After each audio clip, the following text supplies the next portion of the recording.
ദൈവത്തിന്റെ അതിപരിശുദ്ധമായ നാമം മഹത്വപ്പെടുമാറാകട്ടെ. G of good ന്യൂസിലെ Christian ചാനലിലേക്ക് എല്ലാവർക്കും യേശുക്രിസ്തുവിന്റെ നാമത്തിലുള്ള സ്നേഹവന്ദനത്തെ അറിയിക്കട്ടെ. ഈ വീഡിയോ നിങ്ങൾ ആദ്യമായിട്ടാണ് കാണുന്നതെങ്കിൽ ഈ ചാനൽ സബ്സ്ക്രൈബ് ചെയ്യുക, മറ്റുള്ളവരിലേക്ക് വീഡിയോ ഷെയർ ചെയ്യുക. അനേക ആളുകളും ഞാൻ വാട്സാപ്പിലൂടെ ഷെയർ ചെയ്യുന്നതുകൊണ്ട് സബ്സ്ക്രൈബ് ചെയ്യാതിരിക്കുന്നുണ്ട്.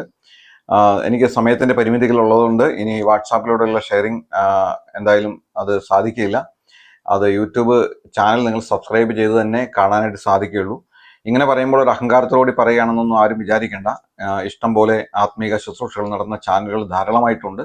ഓരോരുത്തർക്കും അവർക്ക് കിട്ടിയ കൃപാവരങ്ങൾ അനുസരിച്ച് ഓരോരുത്തരും പ്രവർത്തിച്ചുകൊണ്ടിരിക്കുന്നു. എനിക്കും ദൈവം തന്ന വെളിച്ചത്തിനനുസരിച്ചും കൃപയ്ക്കനുസരിച്ചും ഞാനും ശുശ്രൂഷ ചെയ്തുകൊണ്ടിരിക്കുന്നു. എന്നാൽ ഈ ശുശ്രൂഷ മുഖാന്തരം ചില ജീവിതങ്ങൾ രക്ഷിക്കപ്പെടുവാൻ ഈ നാളുകളിൽ ഇടയാകുന്നു എന്നതോർത്ത് ഞാൻ ദൈവത്തെ സ്തുതിക്കുന്നു.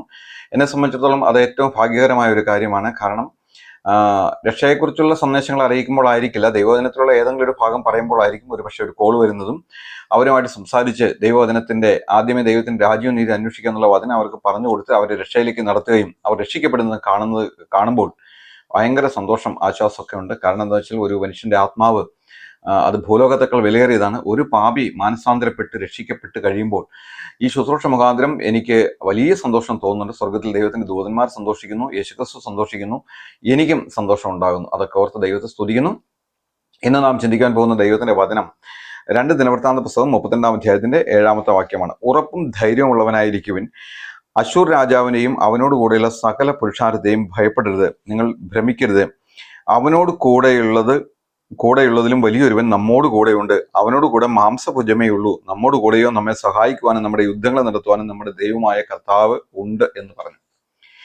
ഇതിന്റെ പശ്ചാത്തലം എന്താണെന്ന് വിചാരിച്ചു കഴിഞ്ഞാൽ, അശൂർ രാജാവായ സൻഹെരിബ് യെഹിസ്കിയാ രാജാവിനെതിരെ യുദ്ധം ചെയ്യുവാനായിട്ട് യെരുശലേമിലേക്ക് വരികയാണ്. ആദ്യമേ അവൻ ചെയ്തത് ഉപരോധങ്ങൾ ഏർപ്പെടുത്തുക. ശത്രു എപ്പോഴും നമ്മുടെ ജീവിതത്തിലേക്ക്, ദൈവമക്കളായിരിക്കുന്ന നമ്മളെ അവൻ ആക്രമിക്കാൻ വരുമ്പോൾ അവൻ ചെയ്യുന്ന ഒരു കാര്യമാണ് ഉപരോധം ഏർപ്പെടുത്തുക. ഇവിടെ അതുപോലെ തന്നെ ശത്രു ഒരു ഉപരോധം ഏർപ്പെടുത്തുകയാണ്. അവന്റെ എല്ലാ വശത്തു നിന്നും അവനെ ഉപരോധിക്കുവാൻ തക്കവണ്ണം ഇടയായിത്തീർന്നു.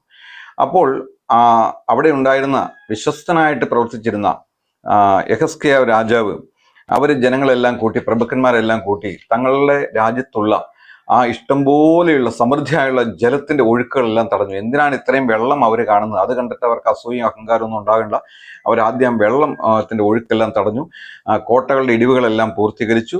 അതിനെക്കുറിച്ചൊക്കെ ഒത്തിരി നമുക്ക് വ്യാഖ്യാനിക്കാനായിട്ടുണ്ട്. എന്നാൽ അതിലേക്കൊന്നും പോകുന്നില്ല. കാരണം ഇതൊക്കെ ചെറിയ ഷോർട്ട് വീഡിയോകളായതുകൊണ്ട് അതിലേക്ക് അധികം ഒന്നും സമയമെടുത്ത് സംസാരിക്കാൻ തക്കൊണ്ട് ആഗ്രഹിക്കുന്നില്ല. അങ്ങനെ അവരെ ആ പട്ടണം ആദ്യം ഒന്ന് ഉറപ്പാക്കുന്ന പ്രക്രിയയാണ് ചെയ്തത്. അതിനുശേഷം ആ രാജാവ് ആ ജനങ്ങളോട് പറയുന്ന ഒരു വാക്കാണ്. കാരണം ഒരു വിശ്വാസമുള്ള ഒരു രാജാവ്, വിശ്വസ്തനായ ഒരു രാജാവ് ഒരു രാജ്യത്തുണ്ടെങ്കിൽ ആ പ്രജകളും ജനങ്ങളും എല്ലാം അനുഗ്രഹിക്കപ്പെട്ടവരാണ്.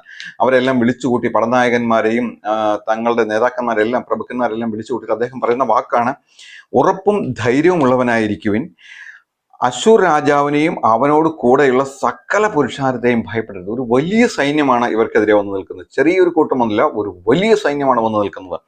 അപ്പോൾ ഈ യെഹിസ്കിയാ രാജാവ് പറയുകയാണ്, ഉറപ്പും ധൈര്യമുള്ളവനായിരിക്കണം. നിങ്ങൾ ആരും നിരാശപ്പെട്ടു പോകരുത്, നിങ്ങൾ ആരും തളർന്നു പോകരുത്, നല്ല ഉറപ്പും ധൈര്യമുള്ളവനായിരിക്കണം. അവനോട് കൂടെയുള്ള സകല പുരുഷാരത്തെയും നമ്മൾ ഭയപ്പെടരുത്. അതൊരു വലിയ കൂട്ടമാണ്, പക്ഷെ അതിനെ ഭയപ്പെടരുത്. നിങ്ങൾ ഭ്രമിക്കുകയും അരുത്. അവനോട് കൂടെ ഉള്ളതിലും വലിയൊരുവൻ നമ്മോട് കൂടെയുണ്ട്. ഇവിടെ ഈ രാജാവ് പറഞ്ഞു കൊടുക്കുന്ന, ജനങ്ങൾക്ക് പറഞ്ഞു കൊടുക്കുന്ന വാക്യം, അവനോട് കൂടെ ഉള്ളവരിലും ഒരു വലിയവൻ നമ്മോട് കൂടെയുണ്ട്. അതെ, ഇസ്രായേലിന്റെ പരിശുദ്ധൻ നമ്മുടെ മധ്യ വലിയവനാണ്. അവിടെ പറയാണ്, അവരോട് കൂടെ മാംസഭുജമേ ഉള്ളൂ, നമ്മോട് കൂടെയോ നമ്മെ സഹായിക്കുവാൻ, നമ്മുടെ യുദ്ധങ്ങളെ നടത്തുവാൻ നമ്മുടെ ദൈവമായ യഹോവ ഉണ്ട് എന്ന് പറഞ്ഞു. അതെ, നമുക്കെതിരെ ഒരു വലിയ സൈന്യം വന്ന് നിന്നു എന്ന് വന്നേക്കാം. സാമുദായികമാകാം, രാഷ്ട്രീയമാകാം, പല തരത്തിലുമാകാം. എന്നാൽ നാം ഈ വചനത്തെ വിശ്വസിക്കുമെങ്കിൽ, നാം ഭയപ്പെടുകയോ ഭ്രമിക്കുകയോ ചെയ്യാതെ ദൈവവചനത്തെ നാം വിശ്വസിക്കുമെങ്കിൽ, ആ മാംസഭുജങ്ങളെ കണ്ട് നാം ഭയപ്പെടേണ്ട കാര്യമില്ല. കാരണം നമ്മോട് കൂടെയുള്ളവൻ അവരോട് കൂടെയുള്ളവരെക്കാൾ വലിയവനാണ്. അവൻ നമ്മുടെ യുദ്ധങ്ങളെ നടത്തുന്നവനാണ്, അവൻ നമ്മെ സഹായിക്കുന്നവനാണ്, നമ്മളെ വിട്ടുകളയുന്നവനല്ല. എന്നെ കേൾക്കുന്ന സഹോദരൻ, നീ ഒരു ചെറിയ ഒരു വിശ്വാസിയായിരിക്കാം, ഒരു സാധാരണ സഹോദരനായിരിക്കാം, സഹോദരിയായിരിക്കാം. എന്നാൽ നിന്റെ ചുറ്റും നിന്നെ പ്രതിരോധിക്കുവാൻ, നിന്നെ ഒതുക്കുവാൻ ശ്രമിച്ചു വരുന്ന ശത്രുക്കൾ കണ്ട് നീ ഭയപ്പെടേണ്ട കാര്യമില്ല. നീ ഉറപ്പും ധൈര്യമുള്ളവനായിരിക്കാം. ഇസ്രായേൽ ജനത്തെ ദൈവം മിസ്രയീമിന്റെ ഇരുമൂലയിൽ നിന്ന് വിടുവിച്ച് കൊണ്ടുവന്ന് മരുഭൂമിയിൽ നടത്തിക്കൊണ്ട് പോകുമ്പോൾ അവർക്ക് ആ ദൈവം പറഞ്ഞ വാഗ്ദത്തങ്ങളൊന്നും അവരുടെ ഉള്ളിൽ വിശ്വാസമായിട്ട് പരിണമിച്ചില്ല. എബ്രായ ലേഖനത്തിൽ നമ്മളത് കാണുന്നുണ്ട്. അവർക്ക് അവിശ്വാസ നിമിത്തം വാഗ്ദത്ത ദേശത്തേക്ക് പ്രവേശിക്കാൻ കഴിഞ്ഞില്ല. അവര് അവിശ്വാസ നിമിത്തം മരുഭൂമിയിൽ വീണുപോയി, പട്ടുപോയി. നമ്മൾ ദൈവം വിളിച്ചിറക്കുന്നത് വിശ്വാസ ജീവിതം നയിക്കുവാൻ വേണ്ടിയിട്ടാണ്. നമ്മുടെ ഓരോ ദിവസവും ഓരോ നിമിഷവും വിശ്വാസത്താലുള്ള ജീവിതമായിരിക്കണം. നമുക്കെതിരെ ശത്രുക്കൾ ഉണ്ടാകാം, നമുക്കെതിരെ പോരാട്ടങ്ങൾ ഉണ്ടാകാം, പിശാചിന്റെ ഉപദ്രവങ്ങൾ ഉണ്ടാകാം. പക്ഷെ നമ്മുടെ കർത്താവ് വലിയവനാണ്. അവൻ നമ്മുടെ യുദ്ധങ്ങളെ നടത്തുന്നവനാണ്. അവൻ അവരോടുകൂടെ മാംസഭുജമേ ഉള്ളൂ. നാം നമ്മുടെ ചുറ്റും നിൽക്കുന്ന ശത്രുക്കളെ കണ്ട് ഭയപ്പെടേണ്ട കാര്യമൊന്നുമില്ല. കാരണം അവരോടുകൂടെ മാംസഭുജമേ ഉള്ളൂ എന്നുള്ളത് നമുക്ക് മനസ്സിലാക്കുവാൻ സാധിക്കും. എപ്പോഴും ദൈവവചനം നമ്മുടെ ഉള്ളിലേക്ക് വന്ന് വിശ്വാസമായിട്ട് പരിണമിക്കണം. നമ്മുടെ ബുദ്ധിയിൽ ഇതിരുന്നിട്ട് പ്രത്യേകിച്ച് കാര്യങ്ങളൊന്നും സംഭവിക്കുന്നില്ല. ചില ആളുകളൊക്കെ ബൈബിള് തലയുടെ അടിയിൽ വെച്ച് കിടന്നുറങ്ങുന്നതൊക്കെ നമുക്ക് കാണാൻ സാധിക്കും. അവര് ശരിയായിട്ടുള്ള വിശ്വാസികളൊന്നും അല്ലാത്തതുകൊണ്ട് ദൈവം അവരുടെ ആ ഒരു ചെറിയ അല്പവിശ്വാസത്തെ പരിഗണിച്ച് അവർക്ക് രാത്രി സ്വപ്നങ്ങളൊക്കെ കാണാൻ ദൈവം അവരോട് കരുണ കാണിക്കും. എന്നാൽ അതൊന്നും അല്ല. വിശ്വാസ ജീവിതത്തിൽ മുന്നേറുമ്പോൾ ശരിക്കും നാം ദൈവത്തിന്റെ വചനം നമ്മുടെ ഹൃദയത്തിലേക്ക് വരുമ്പോൾ അത് ജീവനുള്ളതായിട്ട് തരും. അവിടെ എസ്കേ രാജാവ് ഇവരോട് പറയാണ്, അവരോട് കൂടെ മാംസഭുജമേ ഉള്ളൂ. നമ്മോടുകൂടെ നമ്മുടെ യുദ്ധങ്ങളെ നടത്തുവാനും നമ്മെ സഹായിക്കുവാനും അവരിലും വലിയവൻ ഒരുവൻ നമ്മുടെ ഇടയിലുണ്ട് എന്ന് അവർക്ക് പറഞ്ഞു. അശ്വർ രാജാവിനെ സൻഹേരിബിനെ കുറിച്ചും എഗസ്കേ രാജാവിനെ കുറിച്ചും 2 ദിനവൃത്താന്തത്തിലും 2 രാജാക്കന്മാരുടെ പുസ്തകത്തിലും യെശയ്യാ പ്രവാചകന്റെ പുസ്തകത്തിലും നമുക്ക് കാണുവാനായിട്ട് സാധിക്കും. അപ്പോൾ അവരാദ്യം ഉപരോധം ഏർപ്പെടുത്തി. പിന്നീട് ശത്രു പറയുന്ന ഒരു കാര്യം, അശ്വർ രാജാവ് പറയുന്ന ഒരു കാര്യം, സൻഹേരിബ് പറയുന്ന ഒരു കാര്യം എന്താണെന്ന് വെച്ച് കഴിഞ്ഞാൽ, അവന്റെ ആളുകൾ, അവന്റെ പടനായകന്മാരൊക്കെ മതിലിൽ ഇവരെ കേൾക്കെ അവരെ നിരാശപ്പെടുത്താൻ വിളിച്ചു പറഞ്ഞ ഒരു കാര്യം, ഞങ്ങൾക്ക് ഇന്ന ദേവന്മാരുണ്ട്, ഇന്ന പൂജാരികളുണ്ട്, ഇന്ന മന്ത്രവാദങ്ങൾ അറിയാം, അതുകൊണ്ട് ഞങ്ങളുടെ കയ്യിൽ നിന്ന് നിങ്ങളെ വിടുവിക്കാവുന്ന ആരെങ്കിലും ഉണ്ടോ? ഏതെങ്കിലും ദേവന്മാരോ ദേവികളോ ഞങ്ങളുടെ ഈ പൂജയിൽ നിന്നോ ഈ മന്ത്രവാദത്തിൽ നിന്നോ ഈ ആപചാരകർമ്മത്തിൽ നിന്നോ വിടുവിച്ച് ഞങ്ങളോട് എതിർക്കുവാൻ സാധിച്ചിട്ടുണ്ടോ? അതുകൊണ്ട് ഞങ്ങളോട് കീഴടങ്ങുവാനായിട്ട് പറഞ്ഞ് വെല്ലുവിളിക്കുന്നത് നമുക്ക് കാണാൻ സാധിക്കും. എന്നെ കേൾക്കുന്ന പ്രിയ സഹോദരി, ശത്രുവിന്റെ വെല്ലുവിളികളെ കേട്ട് നമ്മൾ ഭയപ്പെടേണ്ട കാര്യമില്ല. നാം ഉറപ്പും ധൈര്യമുള്ളവരായിരിക്കണം. അതുകൊണ്ടാണ് എഗസ്കേ രാജാവ് പറയുന്നത്, നിങ്ങൾ ഉറപ്പും ധൈര്യമുള്ളവരായിരിക്കുക, നിങ്ങൾ ഭ്രമിക്കരുത്, ഭയപ്പെടരുത്. കാരണം അവരോട് കൂടെ മാംസഭുജമേ ഉള്ളൂ. നമ്മോട് കൂടെ നമ്മുടെ യുദ്ധങ്ങളെ നടത്തുവാൻ നമ്മുടെ ദൈവമായ കർത്താവുണ്ട്. അവൻ നമ്മളെ സഹായിക്കുന്നവനാണ്, നമ്മുടെ യുദ്ധങ്ങളെ നടത്തുന്നവനാണ്. അപ്പോൾ ദൈവവചനം നമ്മുടെ ഹൃദയത്തിൽ ഒരു വിത്തായിട്ട് വീണ് അത് വിശ്വാസമായിട്ട് പരിണമിക്കുമ്പോൾ മാത്രമേ ഇത് ക്രിയ ചെയ്യുകയുള്ളൂ, ശത്രു തകർന്നു പോവുകയുള്ളൂ. ഇതൊരിക്കലും നമ്മുടെ ബുദ്ധിയിൽ ഇരുന്ന് കഴിഞ്ഞാൽ ഇതുകൊണ്ട് പ്രത്യേകിച്ച് ഗുണമൊന്നും ഉണ്ടാകുന്നില്ല. ദൈവവചനം വിശ്വാസമായിട്ട് എബ്രായ ലേഖനത്തിൽ പറയുന്നത് അതുകൊണ്ടാണ്. ഇസ്രായേൽ ജനം നമ്മളെപ്പോലെ ഒരു വാഗ്ദത്ത വചനങ്ങൾ കേട്ടതാണ്, കനാൻ ദേശത്തേക്ക് നിങ്ങളെ കൊണ്ടുപോകും എന്നെല്ലാം കേട്ടതാണ്. പക്ഷെ അത് വിശ്വാസമായിട്ട് പരിണമിക്കാത്തതുകൊണ്ട് അവര് മരുഭൂമിയിൽ പട്ടുപോയി. നമ്മൾ ഈ നമ്മുടെ സൈന്യബലവും ആൾബലവും ഒക്കെ കാണിച്ച് നമ്മളെ ഭയപ്പെടുത്തുമ്പോൾ, ഭീഷണിപ്പെടുത്തുമ്പോൾ നമ്മൾ മനസ്സിലാക്കേണ്ട കാര്യം, നമ്മൾ ഓർക്കേണ്ട ഒരു കാര്യം, നമ്മുടെ ഹൃദയത്തിൽ വിശ്വാസമായിട്ട് പരിണമിക്കേണ്ട ഒരു കാര്യം, അവരോട് കൂടെ മാംസഭുജമേ ഉള്ളൂ.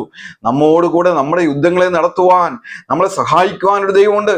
നമുക്ക് വേണ്ടി യുദ്ധങ്ങളെ നടത്തുന്ന ദൈവമാണ്. സംഭവിച്ചത് എന്താണെന്നറിയാവോ? ഈ ഇസ്രായേൽ രാജാവും യെശയ്യാ പ്രവാചകനും കൂടി പ്രാർത്ഥിച്ചു, സ്വർഗത്തിലേക്ക് കൈമലർത്തി പ്രാർത്ഥിച്ചപ്പോൾ സംഭവിച്ച കാര്യം, അശൂർ പാളയത്തിൽ 1,85,000 പടനായകന്മാർ വീണുപോയി. നാം പ്രാർത്ഥിക്കുമ്പോൾ ശത്രുവിനെ ദൈവം നിലം പരിചാക്കി കളയും.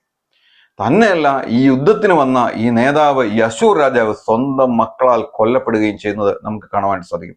എന്നെ കേൾക്കുന്ന പ്രിയ സഹോദരി, നാം ഈ ക്രിസ്തീയ വിശ്വാസത്തിൽ മുന്നേറുമ്പോൾ നമ്മളെ പരാജയപ്പെടുത്തുവാൻ ശ്രമിക്കുന്ന, നമ്മളെ നിരാശപ്പെടുത്തുവാൻ ശ്രമിക്കുന്ന, നമ്മളെ ഭയപ്പെടുത്താൻ ശ്രമിക്കുന്ന അനേക സാഹചര്യങ്ങൾ ഉണ്ടാകാം. ഈ സാഹചര്യങ്ങളെ നോക്കി നാം ഭയപ്പെടേണ്ട കാര്യമില്ല, നാം ഭ്രമിച്ചു പോകേണ്ട കാര്യമില്ല. നമ്മുടെ കർത്താവ് വാക്കുമാറാത്ത ദൈവമാണ്.